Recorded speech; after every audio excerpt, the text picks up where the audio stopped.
If you've ever felt betrayed, then you know how deeply it can hurt. Not long ago, I discovered something that cut me to the core. Rachel, my wife, had been cheating on me. And to make it worse, it was with my so-called best friend. Even now, I'm struggling to come to terms with it. Rachel and I had met when we were both 18, back in college. From the moment we went on our first date, things moved quickly. Before long, we were saying, "I love you," and I was all in. She didn't hold back either. She knew what she wanted, and I was more than willing to give her everything. We shared it all. When her father passed away from cancer during her senior year, I was there every step of the way, during every hospital visit and sleepless night. That tough time seemed to bring us closer. She would always tell me that she couldn't imagine her life without me and even called me her soulmate. I was madly in love with her, so proposing just a couple of years after graduation felt like the natural next step. Life felt perfect back then. I had the woman I loved, a solid job right out of college, and both of our families were happy for us. And of course, there was Freddie, my best friend since 3rd grade. He was like a brother to me. At least, I thought he was. Freddie had gotten married and moved away because his wife had landed an incredible job at a top law firm. But about a year ago, tragedy struck. His wife died in a car accident, and it completely shattered him. He moved back to town, but he was a completely different person, broken, distant, a shadow of who he once was. I did my best to support him, even though he was pushing everyone away. Not knowing what else to do, I suggested to Rachel that maybe she could talk to him, considering she'd been through grief herself. I thought it might help him cope. Looking back now, I regret that decision more than anything. Suddenly, Rachel was spending more and more time with Freddie. They'd go on hikes together, watch movies, grab lunch, just the two of them. It was like they were a couple. I wasn't okay with it, but I tried to brush it off, thinking it was just a way to help Freddie heal. What I didn't realize then was that Rachel had never liked Freddie. In the past, she'd always thought he was trouble. He'd had a reputation for cheating, even on his late wife. Rachel used to ask me why I kept a friend like him around. That should have been a warning sign. But soon, Rachel was inviting Freddie over, becoming more distant from me. She'd be on her phone all the time, avoiding intimacy, staying out late. She seemed like a different person. Then one day, her behavior took a turn I couldn't ignore. She was texting someone, and when I asked who it was, she exploded, accusing me of being controlling. That hurt, but I decided to talk to Freddie about it. I told him how uncomfortable I was with how close he and Rachel had gotten. He dismissed my concerns, telling me I was overreacting and imagining things. That's when it finally hit me. I had been played. I had been manipulated into doubting myself. Shortly after that, Rachel said she needed some space and was planning to visit her sister for the weekend. I had a bad feeling, so I called her sister, only to find out Rachel hadn't been there yet. Trusting my gut, I drove over to Freddie's place that night. When I arrived, I saw her car parked outside. My heart dropped. I snuck in through the back, and that's when I heard it, her moans coming from down the hall. I froze, shaking, as I crept toward the bedroom door. I peeked inside, and there they were. Rachel and Freddie. My world shattered in that moment. I confronted them, and the shock on their faces only made it worse. I left without saying a word, ignoring Rachel's frantic pleas. I couldn't believe it. Since that night, I've been staying with a friend, unable to eat or sleep, replaying every detail over and over in my mind. My boss has given me some time off, but I can't escape the calls from Rachel, Freddie, and our families. I've told my family that I'm okay, but I haven't answered their messages. I can't believe I ended up in this situation. How could she betray me like this? Betray us both? I'm lost, completely lost. I feel like I'm stuck in a nightmare that won't end. And just when I thought things couldn't get worse, they did. I keep thinking back to our marriage, which I thought was solid, and maybe that's what makes this so hard to accept. But the more I think about it, the angrier I get. The lies, the manipulation, it's eating me alive. Rachel acted like she was caring for me, pretending to be loving while sneaking around behind my back. What makes it even worse is how she'd been with Freddie, so careless, so exposed, and then came back to me as if nothing happened. It's humiliating, and I feel completely used. Like a fool who let himself be treated like dirt. It's unbearable, the way she betrayed me like that. My lawyer had warned me to stay calm, advising me that making any rash decisions could harm my case during the divorce. And now, Rachel has finally come to terms with the fact that the divorce is happening. But even after everything that's happened, she can't seem to stop reaching out to me. She keeps sending me emails full of excuses, Bible verses about forgiveness, even suggesting that maybe I should find it in myself to forgive her. But after everything, how could she expect me to even think about forgiving her? I've been keeping myself busy, trying to keep the pain at bay, but just when I thought I couldn't take any more, I got hit with another shock. I found out Rachel had overdosed on something she shouldn't have been using. I didn't know how to feel. Maybe some relief that she was alive, but mostly confusion. How had things spiraled this badly? I can't stop wondering how we ended up in this mess. Why she made the choices she did. It feels like I'm drowning in the chaos, trying to understand it all, trying to figure out where to go from here. And just when I thought the worst was behind me, more came. I went back to work, trying to focus on anything but the mess my life had become. Then, unexpectedly, I got a letter from Rachel. At first, I wanted to rip it up and throw it away, but something made me open it and read. In that letter, Rachel talked about her therapy sessions, saying they had uncovered deep-rooted issues she hadn't even realized were there. She explained how she struggled with low self-esteem, hidden deep inside, driving her to seek validation from others because she didn't feel like she could get it from me. She talked about feeling overshadowed by her sister, who everyone saw as the more attractive one. Rachel said she felt ugly and was always comparing herself to others, which led her to lie and seek attention from anywhere other than me. She apologized again, admitting that nothing could excuse what she had done. She even suggested we try marriage counseling if I could somehow find it in me to give her another shot.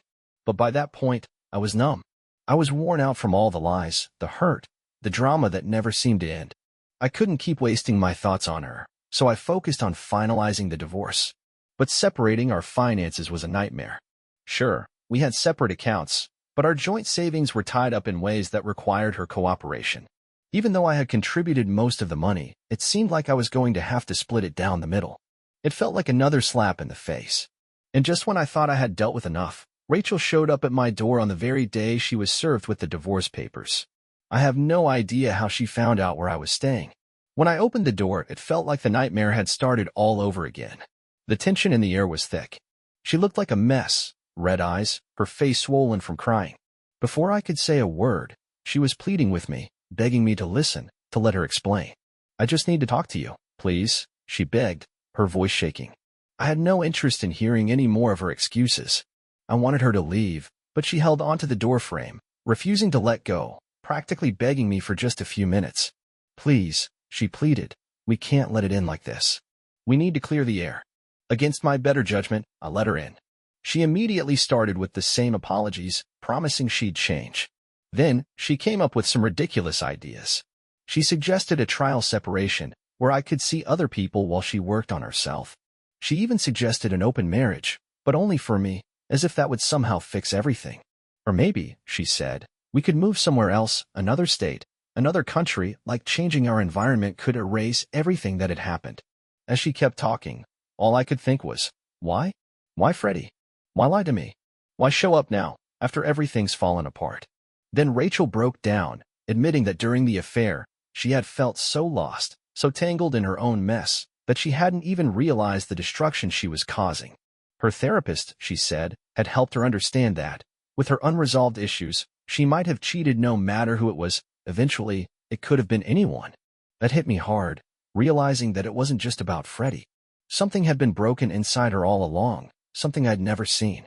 "Did you ever actually love him?" I asked, barely able to whisper the words. "No," she answered quickly, almost too quickly. "It was a horrible mistake." "And before him?" I asked, dreading the answer. "Were there others?" She swore there hadn't been, insisting that it was a one-time lapse in judgment, a moment of weakness. But by that point, the trust was gone, shattered beyond repair. Her words felt rehearsed, hollow, like she was saying what she thought I wanted to hear. We talked for hours, though most of the time, she was crying, begging for another chance, while I just sat there, drained, emotionally empty. Finally, I had to ask the hardest question of all. "Is there anything else you're hiding from me?" Her hesitation filled the room, heavier than anything she had confessed so far. After a moment, she finally admitted it. There was more to the story. It wasn't just an emotional affair.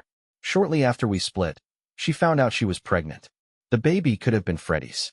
And to keep things simple, whether we separated or tried to make it work, she decided to have an abortion. That revelation hit me like a ton of bricks.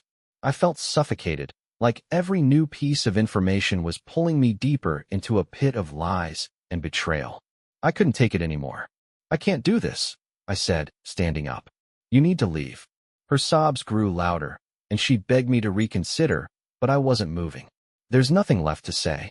She lingered, still crying.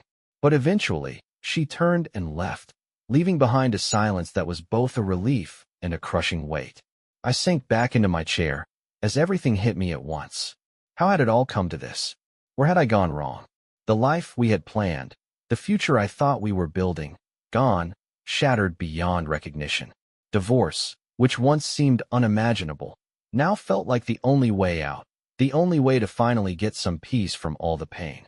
Her betrayal ran too deep, too raw. I knew I could never forgive her, let alone forget in the days that followed. I drifted through a blur of routine and numbness. I threw myself into work, keeping myself busy from dawn until dusk, desperate for any distraction from the wreckage of my life and the gaping hole Rachel had left. It wasn't a solution, but it helped me get through each day, one by one. Then, just when I thought I was starting to regain some sense of stability, another shock hit me. A call from my mom, completely out of the blue, telling me that Rachel was in the hospital. It felt like the ground had dropped from under me. I tried so hard to cut myself off, to keep my emotions in check, but the news sent a wave of old, raw feelings crashing over me. She overdosed, but she's stable now, my mom said, her voice tight with worry. She's in the psych ward under close observation. Why? Why would she do that? I muttered, almost to myself. The silence on the other end of the line was thick, filled with the same sadness and confusion I was feeling. I knew I had to go see her, not because I wanted to reconcile, but because I needed some kind of closure. I needed to understand why. When I walked into that hospital room and saw her lying there, frail, hooked up to machines, it nearly broke me. She was asleep, her face soft and peaceful in a way I hadn't seen in what felt like forever. It was such a jarring contrast to the turmoil and pain that had swallowed us up these past months. Sitting there, watching her breathe, the weight of our past hit me square on. All the love we once shared, everything we'd gone through together. But I left before she woke up. There was nothing left to say that could bridge the chasm between us. No words or actions could undo the hurt, couldn't repair the damage. But seeing her in that vulnerable state softened a few of the hardened edges in me, lifting some of the bitterness I'd been carrying. Still, it wasn't enough to make me reconsider my path. The divorce was well underway, and as much as Rachel seemed to be wrestling with her own demons, I knew that cutting ties was the only choice that made sense. Our finances were a mess. Years of shared dreams and joint accounts now needed to be untangled. The thought of sorting it all out, dividing assets, deciding who got what, was draining. My lawyer assured me it would be handled, encouraging me to focus on rebuilding my life, piece by piece. As I sat in my lawyer's office, going over documents and signing papers that formalized our separation, a deep sadness settled over me. It wasn't just about losing Rachel. It was about losing my best friend, the life we had created, and all the dreams I thought we were working toward together. Each signature felt like letting go of another piece of our shared story, slowly unraveling the life we'd once woven with so much love and hope. One evening, as I sifted through old photos, deciding what to keep and what to toss, I stumbled upon a letter Rachel had written to me years ago. It was filled with love, promises of the future we'd planned to build together. Reading her words, so full of hope and affection, made me grieve not just the betrayal, but the life we could have had. It hurt deeply to see how far we drifted from those simple, happy days. I had to face the hard truth. The Rachel I'd fallen in love with wasn't the same person I was divorcing. People change, sometimes so profoundly that there's no path back. Letting go was my only option, no matter how painful it was. And I was beginning to understand that forgiveness wasn't about letting her off the hook or pretending the hurt didn't exist. It was about freeing myself from the anger and resentment that had taken over my heart. Filing that old letter away with the other remnants of our past felt like a small victory, a step toward healing. The tightness in my chest eased, even if just a little. It was a quiet moment, but it felt huge. Sitting there, surrounded by boxes of memories, half-packed and half-abandoned, I realized that moving on wasn't just about physical separation or finalizing the divorce. It was about reclaiming myself, finding the part of me that had gotten lost in the chaos of a broken marriage. The road ahead was still uncertain, full of both challenges and fresh starts, but for the first time in a long time, I felt ready to tackle it.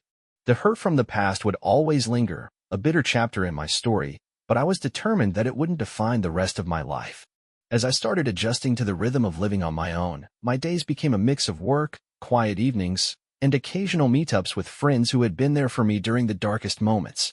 Their steady support reminded me that, even though my life had fallen apart, I wasn't really alone. Slowly, the sharpness of my emotions began to fade. The sting of betrayal softened, replaced by a clearer understanding of the journey I'd been on and the lessons I'd picked up along the way. Then, one afternoon, a knock on the door snapped me out of my thoughts. When I opened it, there stood Rachel, standing on my doorstep without any warning. The sight of her brought a flood of emotions I thought I'd long buried. She looked different, tired, worn, with a mixture of hope and sadness in her eyes, and a kind of resolve that was hard to overlook. It was a stark contrast to the vibrant woman I'd fallen for all those years ago. "Can we talk?" she asked, her voice wavering. It wasn't a demand. It was more like a plea, a quiet request that stirred a part of me still tied to our shared history. I hesitated, but eventually stepped aside, allowing her in. Her familiar perfume filled the room, a sensory reminder of the life we'd once built. It was unsettling, yet there was something oddly comforting about it, too. We sat down, an uncomfortable tension hanging in the air, both of us aware that this conversation was overdue, but something neither of us had wanted to face. "I finished my therapy," Rachel started, her hands nervously twisting in her lap. "And I've learned a lot about myself, about why I made those terrible choices." She looked up at me, searching my face for any sign of understanding. "I'm not asking for us to get back together. I know that's too much, but I need you to know I'm truly, deeply sorry for everything I put you through." Her words seemed sincere, but they were hard for me to absorb. Part of me wanted to believe her, to find a small comfort in the idea that she'd grown and was owning up to her mistakes. But another part of me, the part still aching from the betrayal, stayed cautious, shielding the fragile peace I had just started to build. "I appreciate your apology," I said finally, after a long silence. "And I'm glad you're finding your way through therapy. But, Rachel, I've moved on. At least, I'm trying to." The conversation that followed felt like a delicate dance between regret and acceptance. Rachel spoke candidly about the hard truths she'd uncovered, admitting that her actions hadn't only torn apart our marriage, but had also shattered her own sense of self. We talked about the what-ifs and maybes that once defined us, but now felt irrelevant. It was like a fragile thread connecting our shared past to the separate paths we were now following. As the sun dipped lower, casting long shadows across the room, Rachel rose to leave. "I hope you find happiness," she said, her voice steadier than it had been when she arrived. "You deserve it." Alone in the silence, I reflected on the closure we both had sought, and perhaps, in some way, managed to find. In the weeks that followed, I leaned into resilience. I threw myself into old interests, rediscovering the passions that had faded during the struggles of our marriage. Photography, a quiet hobby I'd always enjoyed, became my therapy, capturing simple moments of beauty in the world around me. Each photo felt like a step forward, a reminder that life was moving on, and so was I. Gradually, my social circle expanded, not with new faces, but with old friends who came back into my life, bringing laughter and a sense of companionship. We shared meals, told stories, and enjoyed the kind of easy connection that only old friendships can offer. Those moments, as simple as they were, reminded me that joy could be found in the act of starting over. One crisp evening, I found myself setting up my camera to capture the twilight skyline. As the city lights flickered on like stars close to the ground, a deep peace settled over me. It was a scene I'd photographed many times before, but this time it felt different. I was different. The heartache that had once consumed me had become just another chapter, a piece of a much larger, richer tapestry of life experiences. In that moment, I realized that life isn't about avoiding bruises or trying to stay unscathed. It's about healing from those wounds, learning, and moving forward with a bit more wisdom and a lot more hope. As the camera shutter clicked, capturing the perfect alignment of light and shadow, I felt ready. Ready to embrace whatever came next, free from the weight of the past, and open to the possibilities of the future. The life I'd once lived under the cloud of my broken marriage gradually transformed into something steadier, more dependable. My job, which had always brought me a sense of purpose, now became a sanctuary, a place where I could immerse myself in work and rebuild my identity outside the painful ruins of my past. One evening, while sorting through some unpacked boxes, I came across our old travel journals. Each page pulled me back to the adventures Rachel and I had shared, the places we'd explored together. For a brief moment, I was transported to those times of excitement and wonder. But instead of feeling sadness, I felt something surprising: gratitude. Gratitude for those experiences that had shaped me, for the memories that, despite everything, had helped form who I am today. Healing, I learned, wasn't a straightforward journey. Some days were tougher than others, with waves of nostalgia that threatened to drag me backward. But over time, I learned to ride those waves, viewing them not as setbacks, but as reminders of my capacity to love, and now, to move forward just as fully. What had once been quiet, lonely evenings spent reflecting on the past gradually transformed into active moments of rediscovery. I finally signed up for a cooking class, something I'd always wanted to try but never found time for. Each class introduced new flavors, techniques, and a sense of joy I hadn't felt in ages. Cooking alongside others and sharing that experience brought a new kind of happiness into my life. In the shared warmth of the kitchen, I started to feel content again, and open to the idea of new friendships.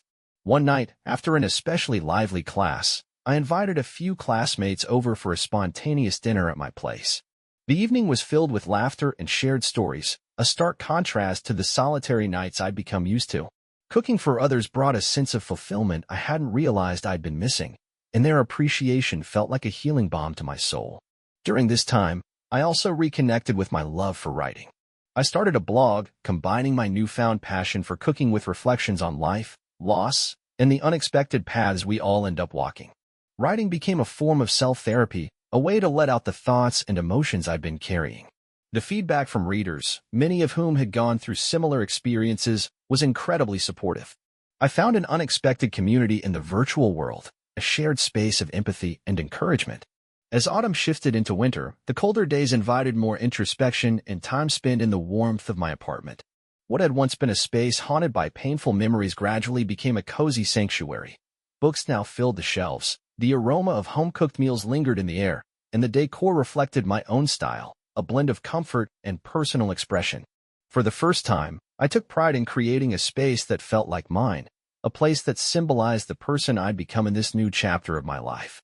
One chilly evening, as I sat by the window watching snowflakes drift softly to the ground, I was struck by how far I'd come. The pain that had once consumed me had eased, leaving behind lessons in resilience and personal growth.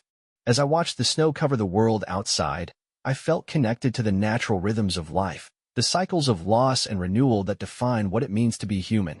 In that quiet moment, with the soft whisper of snow against the window, I knew I was ready to embrace the unknown, to move forward, and to allow myself to live and love fully once more. Winter passed, and as spring arrived, the world around me seemed to wake up, mirroring the renewal I felt inside. The lengthening days and warmer air pulled me outside, reconnecting me with the simple joys I'd once cherished. One Saturday morning, I decided to revisit a hiking trail that Rachel and I had often explored together. Walking that familiar path brought back memories of our past adventures, but instead of sadness, I felt a quiet sense of peace. The beauty of the forest, the fresh leaves unfurling, the birds calling to each other, it all reminded me of life's cycles, endings, new beginnings, and the resilience I'd found both in nature and in myself. On one of those hikes, I crossed paths with Poppy, a fellow nature lover. We met by chance, both of us pausing at a scenic overlook to take in the view. Conversation flowed easily, and her presence brought an unexpected comfort mixed with a lively energy. Poppy had a deep passion for the outdoors, and her vibrant spirit added a new layer to the hiking experience, one I hadn't known before. In the weeks that followed, our random encounters on the trail turned into planned hikes. The more time I spent with Poppy, the more I admired her outlook on life, her boundless optimism, her ability to find joy in even the simplest things. Her enthusiasm was infectious, and being around her felt like a refreshing breeze after a long, difficult journey. We shared stories from our lives, the highlights, the struggles, and with Poppy, I felt a connection rooted firmly in the present, untethered from the shadows of my past. As spring turned to summer, we tackled more challenging trails together, pushing ourselves to new heights, both physically and emotionally. Hiking with her not only strengthened me physically but also fortified my emotional resilience. The combination of physical effort and nature's calm created the perfect backdrop for self-discovery and the deepening of a friendship that hinted at something more with each passing day. One hike stands out in my memory. We reached the summit just in time to witness a stunning sunset, the sky awash in shades of orange and pink. As we sat together, taking it all in, Poppy turned to me and said, "Isn't it amazing how no two sunsets are the same? Every day, every experience is unique and beautiful in its own way." Her words struck a chord in me. They reminded me just how far I'd come, from the dark days of sorrow to this place of genuine happiness. My journey had been filled with countless sunsets and sunrises, each one carrying me further from the pain of the past and closer to the hope of a brighter future. Our summer of adventures led to a weekend camping trip to a national park we'd both long wanted to explore. Setting up camp, cooking over an open fire, sharing stories beneath the stars, it all brought us closer than ever. Out there, far from the noise of everyday life, we spoke openly about our dreams and our fears. Sitting by the fire under a sky full of stars, I felt a wave of optimism for all the possibilities that life still held. Poppy became more than just a friend. She became a vital part of my healing. Through her, I rediscovered my capacity to trust, to open my heart, and to love again. As the summer drew to a close, I recognized that my feelings for Poppy had deepened beyond friendship. The idea of exploring something more between us was thrilling, even a little scary. But with the hard-earned wisdom I'd gained and my renewed perspective, I felt ready to take that next step. Poppy and I stood at the start of a new chapter together, uncertain yet brimming with potential for growth and shared adventures. As autumn approached, bringing cooler days and bursts of vibrant colors, I felt an overwhelming gratitude for life's unpredictable turns. My relationship with Poppy deepened, anchored by shared experiences and a connection that felt both comforting and thrilling. We found joy in the simplest moments, walking through the park, the satisfying crunch of leaves underfoot, our conversations weaving between the everyday and the profound. One cool October evening, Poppy and I hosted a dinner party together, a big step for me, as it was the first time I was blending parts of my old life with this new chapter. I introduced Poppy to the close friends who had stood by me through my hardest times.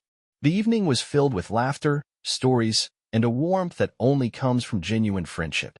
Watching Poppy engage so naturally with my friends, seamlessly fitting into the fabric of my life, filled me with a deep sense of peace and joy. As the season progressed, I felt myself becoming more grounded in who I was growing into. My sense of self, once so shaky, grew stronger each day. I began volunteering, giving back to the community that had supported me when I needed it most. Poppy and I even joined a local environmental conservation group, spending our weekends in nature, not just enjoying its beauty, but actively working to protect it. The work felt symbolic, mirroring my own healing journey, restoring, nurturing, and renewing, just as we were doing for the landscapes we cared for. At the same time, I began to re-examine my professional goals. With Poppy's steady encouragement, I finally found the courage to seek out new opportunities at work. Before long, I earned a promotion, one that came with fresh challenges and responsibilities. It felt as though my career, much like my personal life, was progressing in ways I hadn't expected. Poppy and I decided to create our own traditions, blending elements from our past into something uniquely ours. On Thanksgiving, we volunteered together at a local shelter, serving meals to those in need. It was a humbling experience that reminded us both of how much we had to be grateful for, especially the people we loved and the blessings we now shared. When Christmas drew near, we decorated our apartment together, combining cherished ornaments from our childhoods with new ones that represented the life we were building. Each decoration told a story or held a hope for the future. We even hosted a small holiday gathering, bringing both our families together to meet for the first time. The evening began a little awkwardly, but by the end of the night, the room was filled with laughter and warmth, hinting at the beginnings of a new, blended family coming to life. In that moment, I realized that healing happens in its own time, in its own way. The journey may start in darkness, but it doesn't have to end there. Each step forward, each new experience, had helped me rebuild my life,